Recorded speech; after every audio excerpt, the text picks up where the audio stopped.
Welcome back to Backstage. That was just a little sample of Sons of York. And hey, I've got 2/3 of Sons of York here. I've got Luke and Jake. And Actually only have one half. One half. Yeah, we got a new member, Darren Hebner, all the way from Brandon, Manitoba. Woo-hoo. Yeah. A drummer? No, a guitar player. Cool. Cody's the drummer. Oh, we can't that's kick Cody right. off of his position. No. He's the best. He's the most talented. I know. I love you guys. But hey, it's nice. And what is this right now you got here? This is our new CD that we got coming out. Actually, on the same day as the event we're playing at. It's called Forever Potential. It's a 6-song EP. Very cool. All right, so Sons of York will be on the bill for a great evening of entertainment right here at the West End Cultural Centre. And it's all due in part this very, very incredible young lady here, Candace, who will welcome to Go Winnipeg, Candace. Hi, it's nice to be here. I know. Okay, so no more blood in our phones. Candace, what is this all about?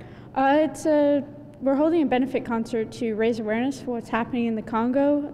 And the blood in our phones comes from the coltan, which is mined and then put in our phones. So that's where we get the no blood in our phones. And so my school's Justice League decided that we're going to take on the issue of the crisis in the Congo. So we've had a human rights conference at our school, a protest rally at the legislative building, and then our final thing is the benefit concert, which I planned. Wow, now this organization, or this, I guess, school within a school that you belong to is quite interesting, the Met School Justice League. What is it about? The Met School is a program that's run for 4 years now.